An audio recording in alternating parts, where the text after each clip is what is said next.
बिस्मिल्लाहिर्रहमानिर्रहीम। आजकल बिजली के बिल्स के ऊपर बहुत ज़्यादा शोर मचा हुआ है और मचना भी चाहिए कि समझ नहीं आ रही कि औसतन इमरान खान के दौरे हुकूमत में 18 रुपये 60 पैसे पे हम बिजली का नर्क छोड़ के गए और वो कैसे 60 रुपये पे 55-60 रुपये पे चला गया टैक्सेस मिला के। और इतनी ज़्यादा तबाही जो बर्पा हुई है, सनत आपकी जो है वो बिल नहीं दे पा रही और ज़ाहिर है गरीब लोग जो हैं उनकी इतनी तनख्वाह नहीं है कि जितने उनको बिल आ गए हैं।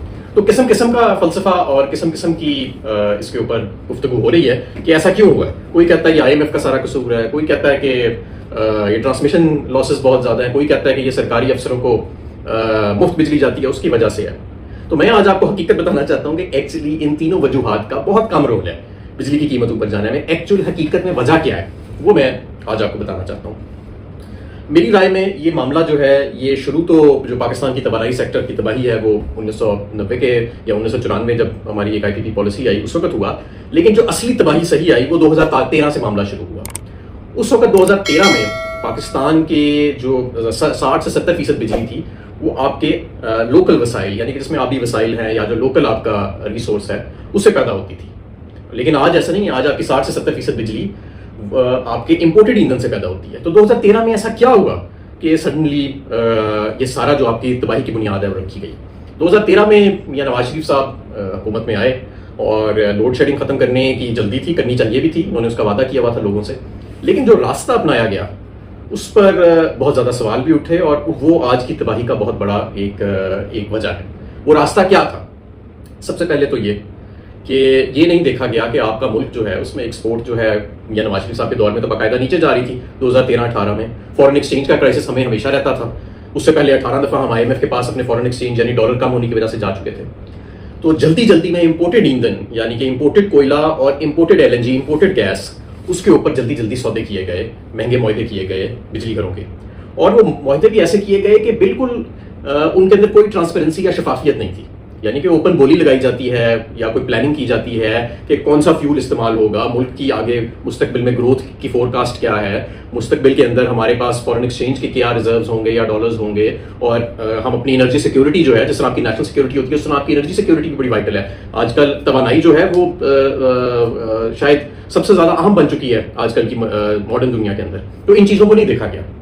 देखा क्या गया कि जी कौन किसको जानता है, ये भी नहीं देखा गया कि किधर प्लांट लगाना है। साहिवाल में जाके इंपोर्टेड कोयले का प्लांट लगा दिया, कोयला आ रहा है इंडोनेशिया से, बंदरगाह कराची की बंदरगाह पे, वहां से आगे जा रहा है, 2-3 रुपए यूनिट तो सिर्फ उसकी ट्रांसपोर्ट के लग गए और आपका जो फॉरेन एक्सचेंज जा रहा है। इंपोर्टेड LNG के प्लांट लगा दिए गए, वो बंद पड़े आबादी से ज्यादा।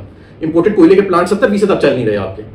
तो कोई प्लानिंग नहीं की गई कि आगे फोरकास्ट क्या है, मुल्क की जरूरत क्या है, डैम्स को इग्नोर कर दिया गया और कोई शफाफियत नहीं थी। तो नतीजतन ये निकला कि आपका 183 अरब रुपए की कैपेसिटी पेमेंट्स यानी वो पेमेंट्स जो बिजली घर जब बंद भी होती हैं तो आपको पेमेंट देनी पड़ती है, उनका किराया देना पड़ता है, वो 183 अरब से बढ़ के आज उन बिजली घरों का की वजह से जो 2013 से 18 में जिनके सौदे हुए आज 1400 अरब रुपए हो चुकी है। और ये 1-2 साल के अंदर 2000 अरब रुपए सालाना पे ये आपकी कैपेसिटी पेमेंट्स चली जाएगी। इसमें एक और बड़ा प्रॉब्लम आया। प्रॉब्लम इसके अंदर ये आया कि ये जो मुआहदे किए गए ये डॉलर्स के अंदर किए गए, यानी कि जो आपने कैपेसिटी पेमेंट पे करनी है उसका जो नर्ख तय किया गया वो डॉलर में किया गया और गारंटीड रिटर्न्स दिए गए, यानी कि फायदा हो नुकसान हो चले ना चले आपने जितने इन्वेस्टमेंट की है इस बिजली घर के अंदर वो हुकूमत ने प्रॉफिट समेत आपको वापस करनी है। तो ये जो डॉलर के अंदर रिटर्न जो हालांकि उस सारे की जो डेट रेज हुई थी, जो उसका कर्जा रेज हुआ था उनमें से एक्सेल प्लांट्स का, वो रुपयों में हुआ था। तो वो सारा का सारा आज डॉलर में, और जब आपका रुपया कमजोर होता है तो इनका रिटर्न बढ़ जाता है और आपकी कैपेसिटी पेमेंट्स बढ़ जाती हैं। तो ये एक तो ये कि बगैर किसी प्लानिंग के ये प्लांट्स लगाए गए, गलत ईंधन पे लगाए गए और डॉलर बेस्ड गारंटीड रिटर्न्स के अंदर लगाए गए। इससे आपका पूरी एनर्जी मिक्स लोकल से इंपोर्टेड पे चला गया। आपके मुल्क की जो एनर्जी सिक्योरिटी है वो वल्नरेबल हो गई क्योंकि अब वो वसाइल आपके पास नहीं है जो 70% आपके मुल्क को बिजली देने के लिए चाहिए। और ये सारा का सारा जो था ये 2013 से 18 के अंदर ये हुआ। उसके बाद बहरहाल जब हमने पाकिस्तान तहरीक इंसाफ ने हुकूमत संभाली तो बहुत एक एनर्जी की इमरजेंसी लगी हुई थी। सालाना 400 अरब रुपए आपके सर्कुलर डेट बढ़ रही थी एक साल के अंदर, 400 अरब रुपए सालाना। सबसे पहले तो उसको रोका गया। जब हम 3.5 साल के बाद हुकूमत छोड़ के गए तो ये जो 450 अरब रुपए सालाना बढ़ रही थी आपकी कैपेसिटी पेमेंट, ये कम होकर 100 अरब रुपए से भी नीचे आ चुकी थी सालाना। और उससे अगले साल यानी ये जो मौजूदा साल है इसको हमने सिफर करना था। ऐसे नहीं सिफर करना था जिस तरह इन्होंने किया कि कीमतें बढ़ा के, उसका हमारे पास एक पूरा एजेंडा था। तो सबसे पहला तो हमने ये काम किया कि हमने IPPs के साथ रीनेगोशिएट किया उनमें से बहुत सारे आईपीपीज ऐसे थे जिनके साथ डॉलर रेट को हमने तकरीबन 164 रुपए के ऊपर सेट कर दिया कि भाई आप अगर इससे ज्यादा रुपया आगे जाएगा तो आपको आपकी हम किराया जो बिजली घरों का वो नहीं बढ़ेगा। उनके रिटर्न्स को भी हमने कम किया, जिससे तकरीबन 800 अरब रुपए सालाना का अगले 10 साल के अंदर पाकिस्तान को फायदा पहुंचेगा।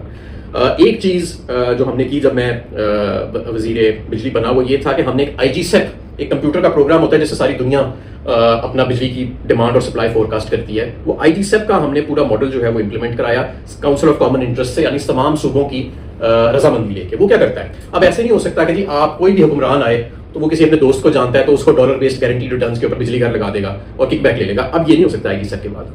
IGSEP प्रोग्राम जो है वो ये इंश्योर करेगा कि आपके जो लोकल वसाइल हैं उनका टारगेट अगले 10 साल के अंदर अचीव होएगा कि आप 60 से 70% बिजली जो है वो अपने लोकल वसाइल से बनाएं, और आप बगैर बोली के, ओपन बोली के किसी भी जगह के ऊपर आप बिजली घर नहीं लगा सकते या अप्रूव कर सकते। तो आपको ये आइंदा के लिए, मौजूदा पाइपलाइन तो उन्होंने तबाही उसकी काफी मचा दी, लेकिन ये आइंदा के लिए एक सेफ्टी हो गई कि कौन सा ईंधन इस्तेमाल होगा, बिजली घर को कॉन्ट्रैक्ट किन टर्म्स पे दिया जाएगा, क्या नर्क होगा, ये सारा कुछ एक शफाफ तरीके से बेस्ट इंटरनेशनल प्रैक्टिस के साथ होगा। हमने डिस्कोस के बोर्ड्स चेंज किए, यानी तमाम बोर्ड जिसमें सियासतदानों ने अपने भांजे भतीजे मामे घुसाए होते थे और अपने सपोर्टर्स को घुसाया होता था, उन्हें साफ करके प्रोफेशनल आईवी लीग बेस्ड हमने बोर्ड्स बनाए। वो लोग जिन्होंने सारी उम्र पाकिस्तान में या बैन अवी दुनिया में काम किया। मसलन एक बोर्ड था, उसमें स्टैनफोर्ड का PhD जो था वो उस बोर्ड को वो चेयर कर रहे थे। जब ये नई हुकूमत जब आई हमारे खिलाफ, जब रिजीम चेंज ऑपरेशन हुआ, उन्होंने उस स्टैनफोर्ड के PhD को हटा के उनकी जगह एक FA पास नैबज़दा आदमी जो है वो लगा दिया सिर्फ सिफारिश के ऊपर। इसी तरह बाकी सारे बोर्ड्स में हमारे सारे के सारे प्रोफेशनल्स को चेंज किया गया और उनकी जगह यारी दोस्ती की बुनियाद पे या क्रोनिज्म की बुनियाद पे इन्होंने बिल्कुल ही जैसे कहते हैं ना कि बेकार किस्म के लोग वो इन्होंने लगा दिया, और उन्होंने काफ़ी डिस्कोस की जो रिकवरीज थी और उनकी परफॉर्मेंस थी उसके ऊपर काफ़ी ज़्यादा इसका बुरा असर पड़ा। हमने बिजली के नर्क को कम करने के लिए, क्योंकि बिजली के नर्क बढ़ते जा रहे थे, हमारी सनत जो है वो बहुत ज़्यादा मुतासर हो रही थी, तो इंडस्ट्रियल पैकेज दिया हमने, यानी कि इंडस्ट्री को उस वक्त 16-17 रुपए बिजली का यूनिट पड़ रहा था। तो हमने कहा कि इसको और कैसे कम करें, तो हमने उन्हें कहा कि 2018 से आप जितनी ज्यादा बिजली इस्तेमाल करेंगे तो आपको वो 12 रुपए में पड़ेगी। ये वो यूनिट है 12 रुपए का जो आज उन्हें 50-60 रुपए का पड़ रहा है, तो उससे उनका औसतन बिल जो है वो एनर्जी का कम हो गया। आप यकीन माने सिर्फ इस एक चीज से आपका 10% एक साल के अंदर बिजली की खपत जो है वो बढ़ी। 10%, अरबों रुपया, कई कितने ही अरब रुपया आपको एक्स्ट्रा रेवेन्यू आया, और आपकी सेक्युलर डेट जो थी वो नीचे गई, आपकी बिल कलेक्शन बढ़ गई, क्योंकि इंडस्ट्री में तकरीबन 100% है बिल की रिकवरी, 99% है, तो आपकी रिकवरीज भी बढ़ गई और आपकी एनर्जी की कंजम्पशन भी बढ़ गई और आपकी सेक्युलर डेट जो है वो नीचे जाना शुरू हो गई।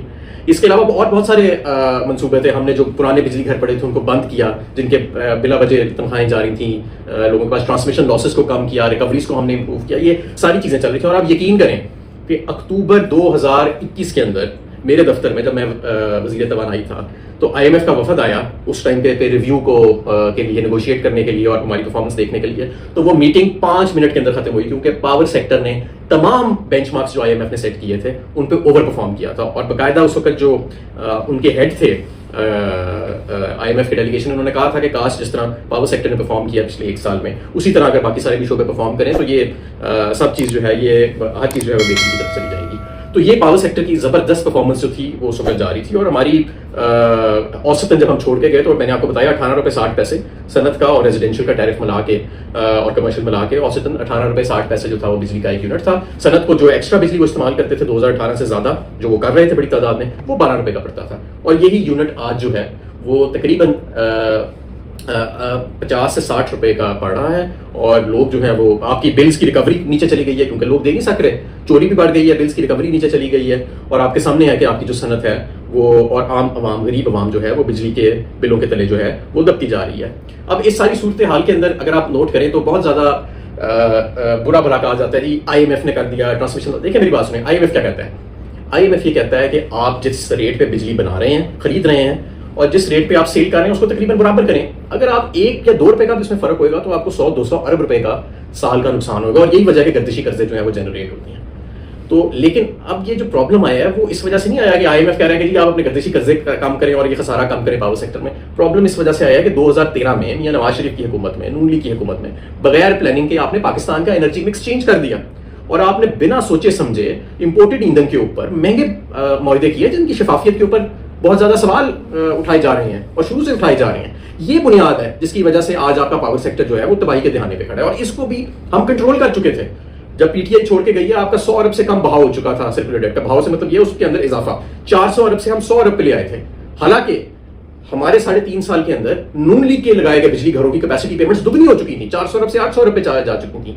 फिर भी हम गर्दिशी कर्जों का बहाव जो है वो 400 अरब से 100 अरब पे ले आए थे। उसके साथ साथ आपकी बिजली की कंज्यूम अब आज आप देखें, आज वही बहाव दोबारा 400 अरब पे चला गया। इतना बिजली का नर्क बढ़ाया है, लेकिन वो और ज्यादा बढ़ गया। क्यों बढ़ गया? क्योंकि आपकी कैपेसिटी पेमेंट बढ़ गई है। आपने वो सारा जो डॉलर बेस्ड आपने मुआहदे किए थे, जब आप 1 साल के अंदर 182 रुपए से आप डॉलर को ले आएंगे 300 रुपए के ऊपर, तो जाहिर है आपकी कैपेसिटी पेमेंट तो दुगनी हो जाएगी, तो बहुत ज्यादा बढ़ जाएंगी, और वो बढ़ गई हैं। तो ये इसकी वजह जो है। अच्छा, फिर ट्रांसमिशन लॉसेस पे, यस, ट्रांसमिशन लॉसेस आपके 16 से 17% है। इंटरनेशनल एवरेज है 8%, लेकिन 8% भी किसी मुल्क का होता है। जो छोटे मुल्क हैं, जो हमारे जैसे मुल्क हैं जहां पे फासले बहुत ज्यादा है, वहां पे 10, 11, 12% तक ट्रांसमिशन लॉसेस जाते हैं। हमारे 17% है, उसके अंदर चोरी भी का भी अंसर शामिल है, लाइन लॉसेस का भी शामिल है, वीक इंफ्रास्ट्रक्चर का भी शामिल है। लेकिन ये 3-4% की वजह से आपकी बिजली महंगी नहीं है। उसका कितना कम दखल होगा? उसका 2 रुपए यूनिट का दखल होगा। तो ये जो 20-30 रुपए आपका नर्क बढ़ा है, उसकी वजह वही है जो मैंने आपको बयान की, कि उसकी वजह ये इंपोर्टेड ईंधन, महंगे बिजली घर, डॉलर बेस्ड आपने जो गारंटीड रिटर्न्स के ऊपर मुआहदे किए, महंगे मुआहदे किए, उसकी बुनियादी वजह वो है। ये बिल्कुल ठीक बात है कि सरकारी अफसरों को नहीं मिलनी चाहिए मुफ्त बिजली, और हम बिल्कुल ये खत्म कर रहे थे, लेकिन इसका 0.01% हाथ है आपकी महंगी बिजली होने में। इसलिए हमें अपनी जो लाइन और लेंथ है और इस मामले में जो क्लैरिटी है उसको अपने सामने रखना चाहिए। इस वक्त अगर आपकी बिजली के नर्क बढ़ रहे हैं, उसमें एक बहुत बड़ी वजह पिछले 16-17 माह में जो माशी तबाही आई है, जिससे आपका रुपया जो है वो 182 से सिर्फ 1 साल के अंदर ही 300 रुपये बैंक पे चला गया और रोज बढ़ी जा रहा है। एक ये वजह है उसकी, और दूसरी वजह उसकी इंपोर्टेड ईंधन पे लगाए गए पावर प्लांट्स, गारंटीड रिटर्न्स वाले डॉलर बेस्ड आपके, और बगैर किसी शफाफियत के जो मुआहदे हुए, महंगे मुआहदे हुए, उसकी वजह ये है। और हमें इन लोगों को बिल्कुल इनका एहतसाब करना चाहिए। इसमें नंबर 1 कल्प्रिट जो है वो पाकिस्तान मुस्लिम लीग नवाज है, और मैं समझता हूं कि ये जो 17 माह के अंदर जो तबाही आई है, इससे जो देखें, ये ऐसे नहीं हो सकता कि आपकी मईशत नीचे जा रही हो और आपका एनर्जी सेक्टर ऊपर जा रहा हो। मईशत का एक बहुत बड़ा हिस्सा आपका तवानाई का सेक्टर है। जब आपकी मईशत तबाह हो रही होती है तो एनर्जी सेक्टर के साथ जो है वो तबाह होता है। तो ये वो सारी चीजें हैं, और इंशाअल्लाह ताला मैं इसी तरह आपके सामने मजीद भी हकाइक लेके आऊंगा, ताकि आपको क्लैरिटी से पता लगे कि किस तरह आज हम जहां पे खड़े हैं, जिस तबाही के दहाने पे, वो हम वहां पे कैसे पहुंचे हैं। बहुत शुक्रिया।